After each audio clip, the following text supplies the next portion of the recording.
Muy buenas noches. El día de hoy revisaremos patología de los pares craneales. Es el último tema de la unidad de síndromes neurológicos y coincide con el último tema de la planificación de temas para este año. Sean ustedes bienvenidos. Soy la doctora Graciela Córdoba y comenzamos. Los pares craneales son 12 nervios del sistema nervioso periférico que emergen desde los forámenes y fisuras del cráneo y su orden va del 1 hasta el número 12. Está este número determinado según la ubicación de salida del cráneo, ya sea rostral o caudal. Todos los nervios craneales se originan de núcleos en el cerebro. Dos se originan del prosencéfalo, como son el olfatorio y el óptico. Uno tiene un núcleo en la médula espinal, que es el nervio accesorio, y los restantes se originan en el tronco encefálico, como vemos ahí en la figura. Los pares craneales proporcionan información motora y sensitiva a las estructuras de la cabeza y el cuello, controlando las actividades de esta región. Solamente el nervio vago o décimo par craneal se extiende más allá del cuello para inervar los órganos torácicos y abdominales. Ahí están los 12 pares craneales. Sí, tenemos el olfatorio, óptico, motor ocular común, nervio troclear o motor ocular externo, motor ocular común, trigémino, facial, octavo paro vestibular, glosofaringio, nervio accesorio hipogloso, nervio vago, nervio facial intermedio. La función de un nervio es transmitir información sensitiva y o motora entre el cuerpo y el cerebro. Si la información va del cerebro a la periferia, entonces se denomina nervio eferente o motor. Si va de la periferia al cerebro, entonces es un nervio aferente o sensitivo. Los nervios que llevan información en ambos sentidos son los nervios mixtos. A diferencia de los nervios espinales, que son siempre mixtos, los nervios craneales pueden ser exclusivamente motores o exclusivamente sensitivos o mixtos. Ahora vamos a entender estos términos especiales que ven aquí en esta diapositiva: general, somático y visceral. La información está clasificada como especial si se origina en nuestros sentidos especiales: visión, olfato, gusto, audición, balance. Mientras que general describe la información que se recibe o que se envía a cualquier otra parte del cuerpo. La información transmitida por un nervio es llamada somática si es enviada o recibida por la piel o los músculos esqueléticos, o visceral si se envía o recibe por nuestros órganos internos. Combinar estas categorías nos permite definir los componentes funcionales de un nervio. Por ejemplo, si la fibra del nervio transmite exclusivamente información sensitiva especial, es conocido como nervio aferente especial. Si transmite otro tipo de información sensitiva como tacto, presión, dolor o temperatura, entonces es un nervio aferente general. Si el nervio transmite información para músculos lisos, músculo cardíaco o glándulas, entonces es llamado nervio eferente visceral. Y si lleva información para la piel o los músculos esqueléticos, entonces es un nervio eferente somático. Como el término visceral también es un sinónimo de autónomo, sistema nervioso autonómico, los nervios viscerales generales transmiten fibras de nervios autonómicos hacia o desde los órganos correspondientes. A veces podrán ver nervios eferentes viscerales especiales, descritos como eferentes branquiales, por su relación con el origen embriológico de estas fibras nerviosas. La información de movimiento y posición, que se conoce como propiocepción de estructuras somáticas como músculos, tendones y articulaciones, es transmitida por nervios aferentes somáticos generales. Y por último, no olvidemos que no existe la clasificación somática eferente especial. Para concluir esta explicación, de acuerdo a sus posibles direcciones y modalidades, los pares craneales pueden ser aferentes somáticos generales, eferentes somáticos generales, aferentes viscerales generales, eferentes viscerales generales, aferentes somáticos especiales, aferentes viscerales especiales y eferentes viscerales especiales. Bien, la clasificación, los pares craneales o nervios craneales pueden ser clasificados o agrupados según dos criterios: el lugar del que parten y la función que cumplen. La clasificación según su posición, tal como se aprecia en la imagen anterior, los pares craneales o nervios craneales tienen un número romano asociado. Estos números van del 1 al 12, correspondiendo al par en cuestión. Estos pares craneales que se originan por encima del tronco del encéfalo son el primer y el segundo par, olfatorio y óptico. Desde el mesencéfalo son el par 3 o motor ocular común y el motor y el patético, el 4. Desde el puente tronco encefálico o puente de Barolio son los nervios craneales 5 trigémino, 6 motor ocular externo, 7 facial o el nervio auditivo o número 8. A partir del bulbo raquídeo los pares craneales son el 9 glosofaringio, 10 vago, el nervio espinal el 11 y el hipogloso par 12. Según su funcionalidad son sensitivos el 1, el 2, el 6 y el 8. Asociados con la movilidad ocular y los párpados tenemos al par 3, 4 y 6. En relación con la activación de los músculos de partes del cuello y de la lengua, tenemos al par espinal y al hipogloso. Considerados con función mixta son el trigémino, el facial, el glosofaringio y el nervio vago. Como fibras de función parasimpática tenemos al motor ocular común, al facial, al glosofaringio y al vago. Vamos a tratar de cumplir con esta presentación respondiendo a los objetivos de aprendizaje planteados para este tema, que son describir la función de los pares craneales trigémino y facial, explicar las posibles etiologías de la neuralgia del trigémino, las posibles etiologías de la parálisis facial, describir las alteraciones estructurales de desmielinización y muerte axonal de los nervios trigémino y facial, describir la sintomatología del síndrome trigeminal y de la parálisis de Bell y conocer las alternativas terapéuticas vigentes para ambos casos. Bien. El nervio trigémino se trata de un nervio mixto, ya que posee fibras nerviosas tanto sensitivas como motoras, que son las del nervio mandibular rama B3. Proporcionan la inervación motora a los músculos de la masticación, como son el macetero, el temporal, el pterioideo lateral y el pterioideo medial, además de los músculos miloioideo, vientre anterior del digástrico, tensor del tímpano y tensor del velo del paladar. En cuanto a la inervación sensitiva, proporciona sensibilidad a las estructuras de la cabeza, a excepción de la región occipital y retroauricular. Las tres ramas del nervio trigémino proporcionan sensibilidad a la piel del rostro. Las áreas de inervación cutánea o dermatomas son las siguientes: las del nervio oftálmico, dermatoma de B1, que inerva la frente, inerva la órbita, inerva la nariz; el nervio maxilar, que corresponde al dermatoma de B2, inerva la región cigomática y el labio superior; y finalmente el nervio mandibular, que ocupa el dermatoma B3, que inerva la piel alrededor de la boca, el labio inferior y la piel de la región mandibular. La principal función del nervio trigémino es la de la masticación. Por ello, al inervar los músculos principales de apertura y cierre de la boca, la masticación, el habla y en cierto modo la respiración entran en relación con este nervio.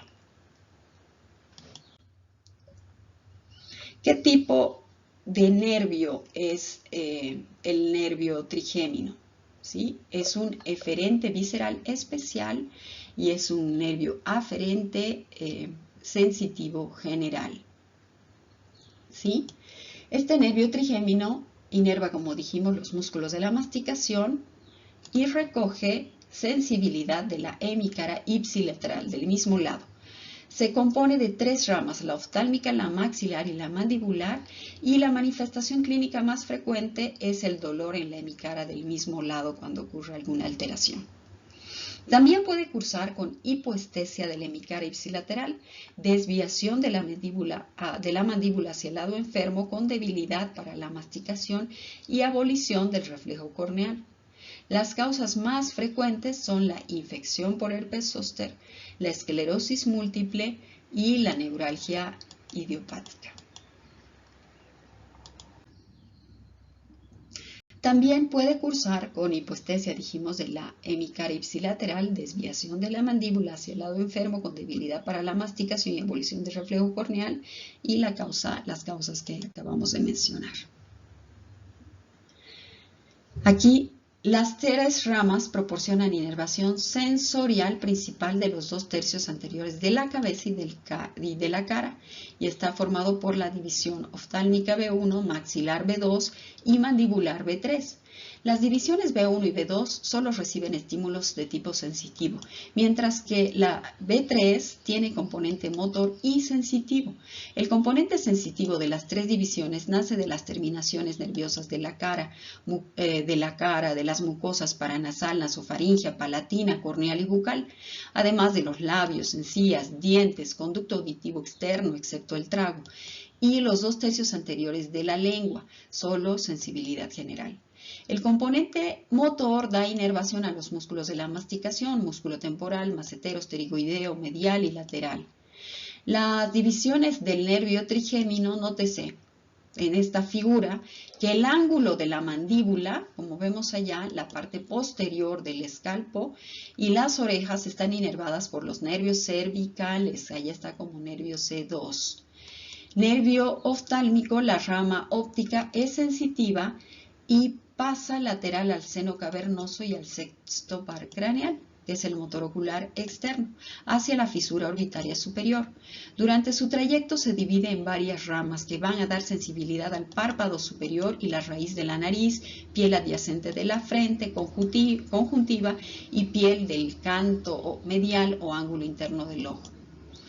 El nervio maxilar, la segunda rama sensitiva, emerge del cráneo a través del agujero oval y entra en la fosa pterigopalatina dando inervación a la nariz, párpado inferior, labio superior y finalmente el nervio mandibular, que es la rama mayor del trigémino y la única que contiene fibras motoras y sensitivas o mixtas, sale por el agujero oval, da inervación a la piel y mucosa del labio inferior, de la mandíbula, molares, premolares de la mandíbula, piso de la boca, mucosa de los 2 tercios anteriores de la lengua, oído, piel y fascia de la sien. Ahí vemos B1, la división oftálmica, la división B2, ¿sí? Y sus correspondientes salidas a nivel del cráneo.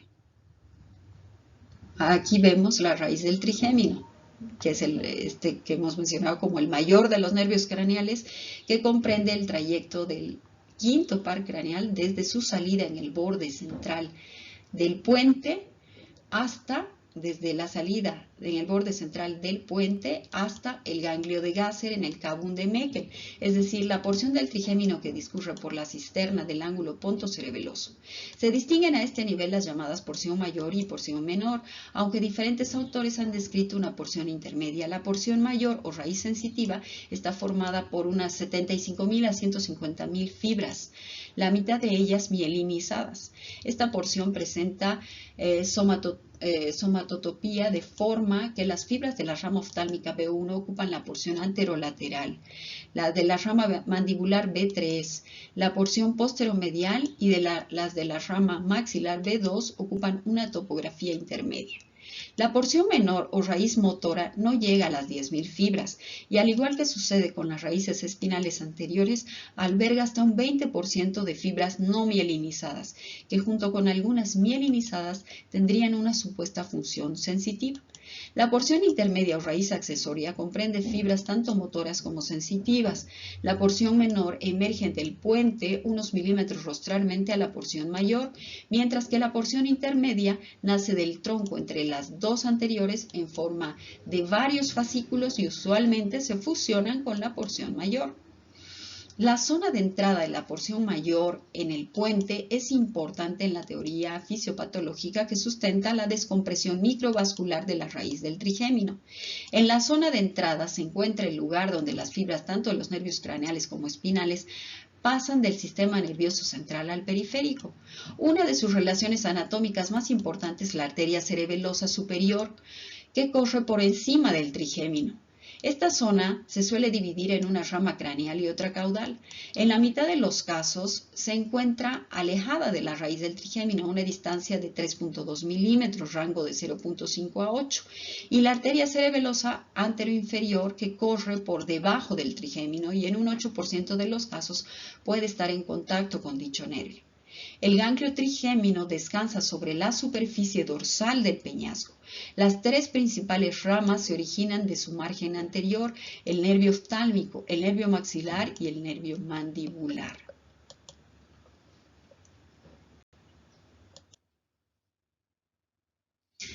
Bien, ¿qué es la neuralgia del trigémino? ¿Sí?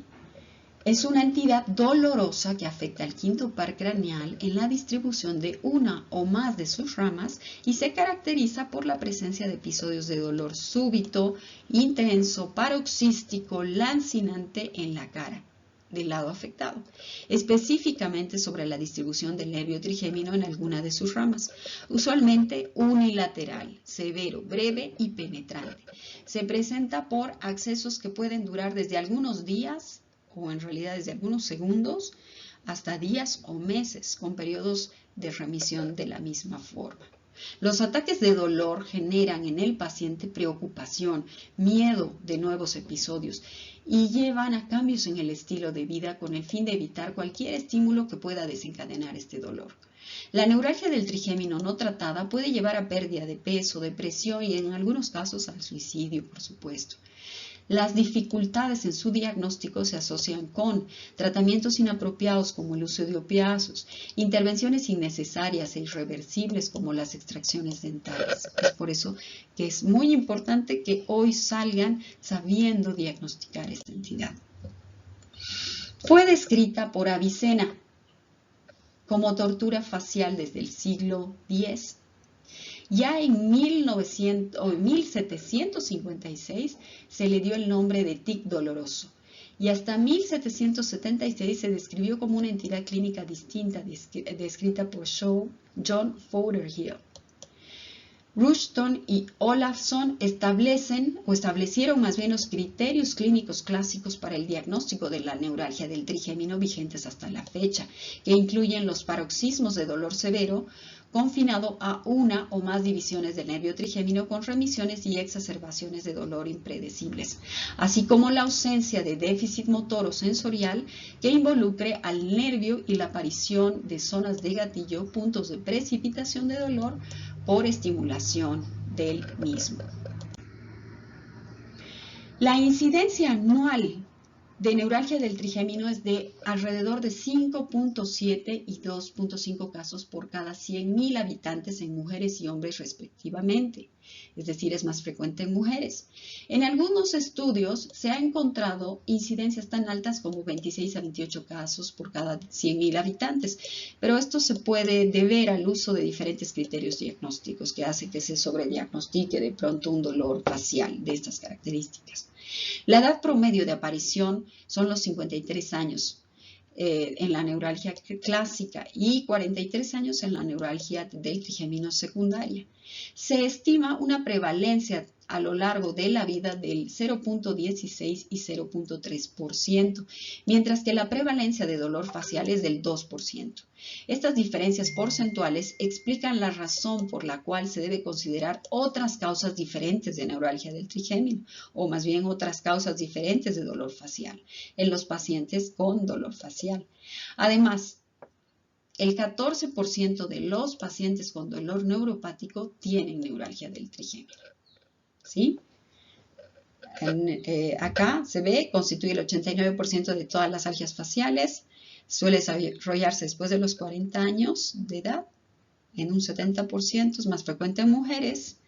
Factores de riesgo no son concluyentes y el lado derecho de la cara es el más afectado, hasta en un 57% que el izquierdo en un 43%.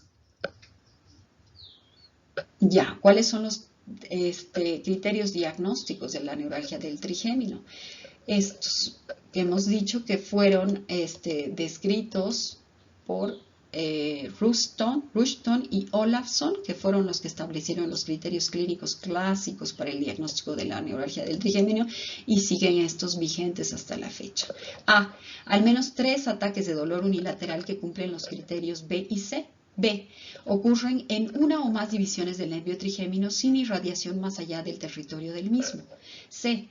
El dolor tiene al menos 3 de las siguientes características. Ataques recurrentes de dolor con una duración entre segundos o minutos, hasta 2 minutos, intensidad severa, dolor punzante, agudo con características de descarga eléctrica, disparo o puñalada, al menos 3 ataques desencadenados por estímulos inocuos en el lado afectado. D. No evidencia clínica de déficit neurológico y E. No atribuible a otra causa. Existen diversas teorías al respecto, ¿sí? Entre las más importantes, como etiología de la neuralgia del trigémino, tenemos las teorías relacionadas con problemas de desmielinización a nivel ganglionar, que origina un estado de hipersensibilidad de las ramas aferentes del trigémino, secundario a un ingreso excesivo de sodio a las neuronas, lo que ocasiona descargas repetitivas que estimulan el núcleo retro o retículo vulvar, traduciéndose en una sensación neurálgica consciente. La segunda teoría, postulada por Janetta, en la cual existe una compresión o deformación de la raíz dorsal del trigémino en la entrada de la protuberancia, ocasionada por malformaciones o variantes anatómicas vasculares. La más importante es la arteria cerebelosa superior, que se encuentra comprimida con mayor frecuencia en un 95% de los casos. Y finalmente está la teoría formulada por Fromm, que es la teoría epileptógena, en la cual se propone una irritación crónica de las terminaciones nerviosas del trigémino que induce alteraciones de los sistemas inhibitorios segmentarios, núcleos sensitivos del trigémino y por tanto un aumento de la actividad de estos núcleos, secundaria a la activación de potenciales de acción ectópicos. El incremento en la activación de las fibras eferentes primarias junto con el deterioro de los mecanismos inhibitorios de los núcleos sensitivos del trigémino llevarían a la producción de descargas paroxísticas en las interneuronas de dichos núcleos en respuesta a estímulos táctiles como consecuencia de la aparición de las crisis dolorosas. Aquí vemos una de las causas, la teoría de la desmielinización, ¿sí? Cuando está asociada o la neuralgia del trigémino secundaria a esclerosis múltiple. Aquí está la teoría postulada por Janetta, que era la número 2, que mencionaba como mecanismo primario también la desmielinización focal de las aferencias cerca de la entrada a la raíz del nervio en el puente. Esta área representa un sitio de mayor susceptibilidad al daño, ya que es el sitio donde las células de Schwann son sustituidas por oligodendrocitos. Y una compresión vascular lleva a puntos de daño focal, resultando en el dolor característico de la neuralgia del trigémino. ¿Sí? Bueno, ¿cómo hacemos la clasificación? Se clasifica en típica o atípica. Típica, conocida como esencial, se refiere a un síndrome doloroso que se limita a la distribución de un par craneal específico o alguna de sus ramas. Y atípica es secundaria a una lesión, como por ejemplo posterior a un proceso tumoral oncológico, postraumática, posherpética, neuralgia migrañosa periódica o un dolor asociado a dolor central por un accidente cerebrovascular, por ejemplo. En cuanto a la clínica, el dolor ya hemos dicho que se caracteriza por ser agudo, punzante, similar a una descarga eléctrica unilateral en el trayecto del nervio trigémino. Mejilla, rama B2, barbilla, dientes inferiores B3, alrededor del ojo B1. Los más habituales son B2 y B3 y los paroxismos son breves, duran desde pocos segundos hasta 2 minutos. Intensidad severa, localización unilateral, no pasa de la línea media limitada al territorio del trigémino, breve de 1 a 2 minutos, paroxístico con periodos de remisión y tipo descargas eléctricas o quemante. El paciente puede permanecer asintomático entre las crisis, correspondiendo este tiempo a un periodo de remisión. La severa intensidad del dolor puede inmovilizar al paciente con un gesto típico, el tic dolorox de Trousseau, Durante las crisis se pueden producir fenómenos vasomotores como vasodilatación y congestión de las mucosas oculares y nasales. El acceso doloroso en algunos casos es seguido de algunos minutos por calor, un flush en la cara, se pone roja, lagrimeo, rinorrea. Este fenómeno se debe a una estimulación vasodilatadora o a una inhibición del sistema vasoconstrictor. Otros autores opinan que el flushing facial o el enrojecimiento facial puede ser el resultado de una estimulación del nervio petroso superficial mayor, el cual está muy próximo al ganglio de Gasser. La frecuencia de los accesos que determina la gravedad de la afección es muy variable. De 5 a 10 crisis en las formas benignas, los ataques se presentan de forma paroxística y periódica en forma de brotes que duran días o meses, y una vez que el dolor desaparece puede quedar en una zona disestésica. Los accesos nocturnos de dolor suelen ser raros. Las formas viejas de la neuralgia pueden perder ciertas características y presentar un dolor de fondo continuo, leve y sordo, e incluso parecer hipoestesias. Los periodos dolorosos están separados por remisiones espontáneas que pueden durar meses o incluso años, ocurriendo una agravación cuando las crisis son más fuertes y más frecuentes. La mayoría de las veces la excitación del territorio cutáneo y más raramente del mucoso de la zona donde se asienta la neuralgia producen crisis de dolor, aunque en ocasiones puedan no guardar relación con el área dolorosa. A estas zonas se las denomina zonas gatillo y habitualmente se encuentran dentro del territorio doloroso. Esporádicamente pueden presentarse múltiples zonas gatillo que cambian con el tiempo. Estimulaciones como el roce suave, el aire, la mímica, la masticación, cepillarse los dientes, hablar, pueden desencadenar el dolor, mientras que las sensaciones térmicas dolorosas y la presión fuerte suelen ser ineficaces. Respecto a la presentación, corresponde al lado derecho el 57% de los casos y al izquierdo el 43%. Entre un 3 y un 11% de las neuralgias son bilaterales y siempre secundarias a una localización inicial unilateral, pudiendo cada lado evolucionar de manera independiente. Bien, es necesario hacer un diagnóstico diferencial porque puede existir neuralgia del trigémino secundaria por origen tumoral, al menos en un 2%, postraumático en un 5 a 10%, puede esto ser secundario a una fractura facial, cirugía de ortodoncia, infeccioso. Los pacientes con herpes zóster desarrollan una neuralgia trigeminal posherpética que afecta a la rama oftálmica del trigémino hasta en un 15%, 10 a 15%. La disfunción temporomandibular asociada con neuralgia de la tercera rama del trigémino, piezas dentales afectadas hasta en un 2%, degenerativas como inicio de la enfermedad de la esclerosis múltiple, desencadenada por estudios de diagnóstico como resonancia magnética. Otros como la neuralgia del glosofaringeo, neuralgia trigeminal atípica, cefalea histamínica de Horto, neuralgia del ganglio esfenopalatino y neuropatía periférica son algunos de los diagnósticos diferenciales que debemos lograr. ¿Cuál es el tratamiento de esta entidad? Actualmente el tratamiento es multimodal y se pueden utilizar terapia o fármacos anticonvulsivantes, antidepresivos, opioides débiles, más procedimientos intervencionistas, apoyo psicológico, fisioterapia, entre otros.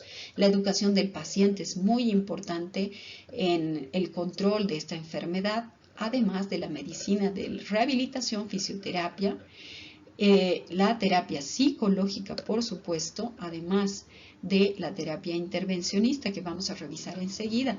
Todo esto hace un tratamiento multimodal junto con el tratamiento farmacológico. En cuanto al tratamiento farmacológico o tratamiento médico, representa el primer escalón terapéutico para el control del dolor. Muchos estudios han demostrado que la carbamazepina es el fármaco más utilizado y está aprobado por la FDA. Es eficaz hasta en un 70 a 80% de los pacientes con neuralgia del trigémino y solo 5 a 10% de estos pacientes presentan efectos adversos. Produce alivio del dolor en 24 a 48 horas.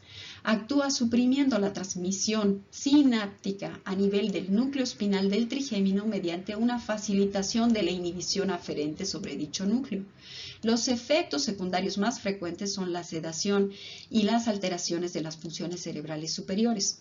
Un 7% de pacientes puede presentar alergia en forma de rash cutáneo. Las dosis oscilan entre 300 a 1200 miligramos al día. Está contraindicado en pacientes con hipersensibilidad al medicamento, la cual se puede presentar desde la primera hasta las 12 semanas de tratamiento y se caracteriza por afectación hepática, pulmonar, renal y secreción inadecuada de hormona antidiurética. Al asociarla con fármacos inhibidores de la monoaminoxidasa, se ha presentado un bloqueo auriculoventricular y alteraciones de la función hematopoyética en un porcentaje de pacientes.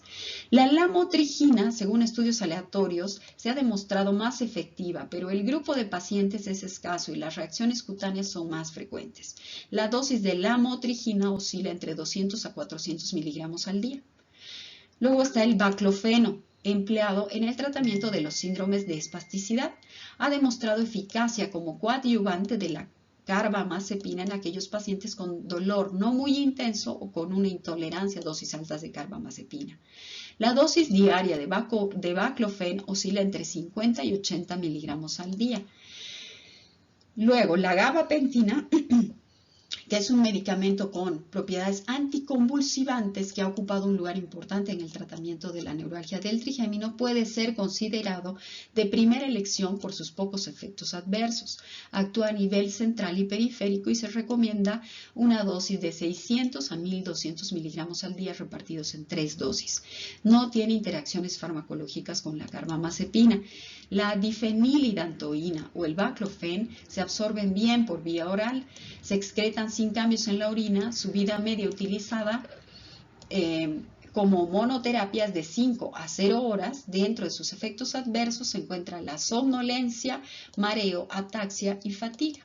Se ha comprobado la eficacia del valproato de sodio en dosis de 600 a 1200 miligramos al día en el tratamiento de la neuralgia del trigémino, sin embargo presenta importantes efectos adversos. Otros fármacos de utilidad son el fenobarbital y el clonazepam ingeridos en dosis de 3 a 8 miligramos al día y la oxcarbamazepina de 900 a 1800 miligramos al día, que puede regularse titulando las dosis de manera progresiva. ¿Sí? Aquí vemos, por ejemplo, que esta dosis de 1800 se puede alcanzar muy lentamente, inicialmente titulando de 200 a 1200 miligramos al día, considerando siempre la posibilidad de hiponatremia con el uso de la oxcarbamazepina cuando se utilizan dosis muy elevadas, y considerar el baclofeno como muy útil en pacientes que tienen una neuralgia del trigémino secundaria a esclerosis múltiple. Bien, luego vienen las técnicas intervencionistas y aquí podemos mencionar, como vemos en el gráfico, la rizotomía por radiofrecuencia. Esta rizotomía, que se realiza de forma percutánea con radiofrecuencia, no es más que la termocoagulación o la creación de un campo electromagnético alrededor del ganglio de Gasser, que fue descrita inicialmente por Sweet y Websick. El procedimiento posee ventajas e inconvenientes, pero carece de mortalidad. El grado de recurrencia de dolor está en función del grado de hipoestesia conseguido. Cuanto mayor es la hipoestesia generada por la lesión, mayor será el riesgo de anestesia dolorosa como efecto secundario. Las complicaciones más frecuentes son las parestesias en un 80% de los casos, debilidad del massetero hasta en 4.1% de los casos, anestesia dolorosa en 1%, queratitis 0.6%, alteraciones de los pares craneales 3 y 4 en el 0.8% y mucho menos frecuente la lesión del sexto par motor ocular externo. La técnica se realiza en quirófano con sedación y analgesia intravenosa, monitorización continua de la frecuencia cardíaca y de la tensión arterial. ya que puede producir bradicardia e hipotensión reactivas a la punción del ganglio de Gasser. Con el paciente en decúbito supino, la cabeza debe estar hiperextendida, ligeramente girada hacia el lado contrario, con el equipo de rayos X o fluoroscopía en proyección anteroposterior o ligeramente caudocraneal, hasta observar el foramen oval por dentro de la línea de la articulación temporomandibular, como vemos aquí en este gráfico, el foramen oval, la aguja ingresando hacia allá. Se marca el punto de entrada sobre la piel, ¿sí? Como vemos acá, más o menos se encuentra a 2 traveses de dedo de la comisura bucal. Se inyecta anestesia local y posteriormente se accede al ganglio con una aguja desechable de radiofrecuencia, como vemos acá. Una vez que se ha penetrado por el agujero oval, se camina o se cambia la proyección del rayo para ver la silla turca, el seno esfenoidal y el plano del clivus. Este último será el límite de profundización de la punta de la aguja. A medida que se profundiza, se consiguen parestesias en las diferentes ramas, siendo B1 la que se encuentra más profunda, y pues la técnica clásica consiste en localizar la rama a lesionar mediante estimulación sensitiva a 50 Hz entre 0 y 1 voltios y generar posteriormente lesiones sucesivas a partir de 60 grados centígrados hasta 80 durante 60 segundos a 90 cada lesión hasta conseguir hipoestesia en la zona deseada de la cara. La lesión es dolorosa, por lo que se debe sedar al paciente.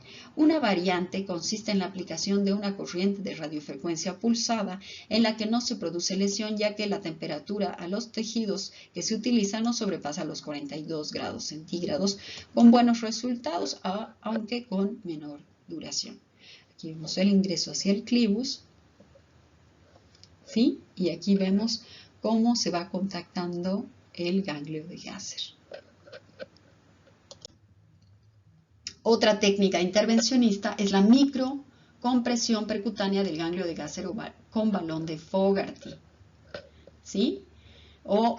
Este balón es conocido como balón de embolectomía del ganglio de Gasser, siguiendo una técnica similar a la descrita para los procedimientos de radiofrecuencia, exactamente igual, guiada por fluoroscopía. El procedimiento es muy doloroso, por lo que es preciso anestesiar al paciente. La técnica fue descrita por Mulan y Lichtor en 1983. La reacción vasovagal e hipertensiva es severa durante la introducción de la aguja, pudiendo llevar a situaciones de asistolia, por lo que debe estar previsto el tratamiento de bradicardia y la hipertensión reactiva durante el procedimiento y tener cerca, por supuesto, el carro de reanimación. Aquí tenemos otro tratamiento intervencionista que es la descompresión quirúrgica microvascular. Ya vimos dentro de la etiología de la neuralgia del trigémino, una de las teorías importantes era la compresiva, la compresión de algunos pares craneales a la salida o entrada del tronco encefálico se ha relacionado con algunos síndromes dolorosos craneofaciales. La neuralgia del trigémino ha sido la más extensamente estudiada. Ya en 1932 se pudo observar la compresión del trigémino en la fosa posterior en casos de neuralgia del trigémino. La aplicación del microscopio quirúrgico por Janetta permitió el estudio sistemático de estos problemas de compromiso neurovascular de los pares craneales, describiendo una técnica para desplazar esos vasos sanguíneos sin tener que sacrificar los vasos o el nervio mismo. El resultado de esta intervención quirúrgica de grandes series logró un gran alivio o alivio completo del dolor hasta en un 90% de los casos, pero existe un 1% de riesgo de muerte. Los resultados a largo plazo son menos favorables, con porcentajes cercanos al 80%. Las complicaciones en términos de morbilidad hacen mención a infartos cerebelosos, infartos supratentoriales, infarto del tronco, crisis epileptógenas focales, disfunciones de los pares craneales 4, 6, 7, 8, ataxia y alteraciones del equilibrio.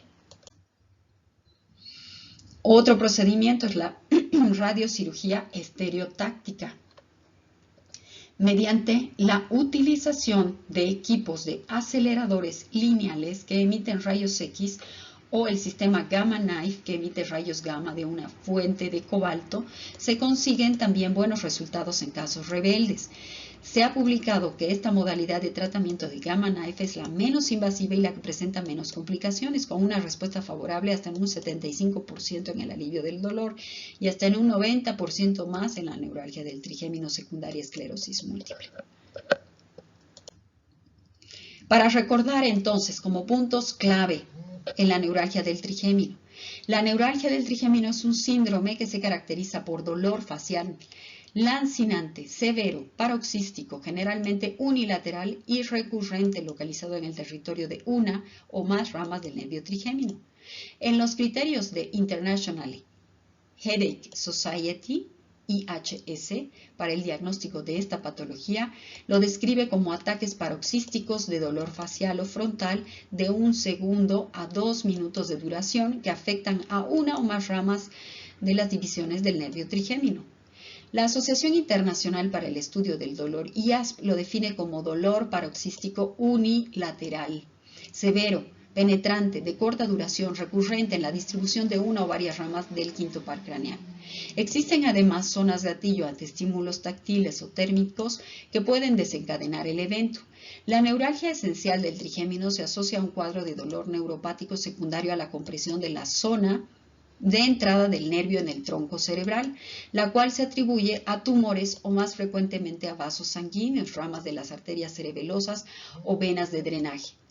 El tratamiento puede ser farmacológico o incluir diferentes técnicas intervencionistas que pueden clasificarse dependiendo de la complejidad de las mismas y van desde bloqueos periféricos de los nervios terminales, bloqueos extracraneales de las diferentes ramas a nivel de la apófisis pterigoides, hasta técnicas intracraneales que permiten un acceso al ganglio de Gasser, así como a sus 3 ramas, empleando termocoagulación, microcompresión del ganglio de Gasser con balón de Fogarty, neurólisis retrograsseriana e intragrasseriana con agentes líticos y por último la descompresión quirúrgica de Janetta. Como se ha mencionado anteriormente, existe una amplia variedad de opciones terapéuticas, las cuales pueden ser valoradas minuciosamente y tomar en cuenta la evolución de la patología, así como las preferencias del paciente y la disponibilidad del equipo médico, por supuesto. El tratamiento, no se olviden, debe ser multimodal, no solamente apoyarse en la terapia farmacológica e intervencionista, sino tener paralelamente una terapia de apoyo psicológico, fisioterapia y terapia ocupacional. Eso es todo por el día de hoy. Les agradezco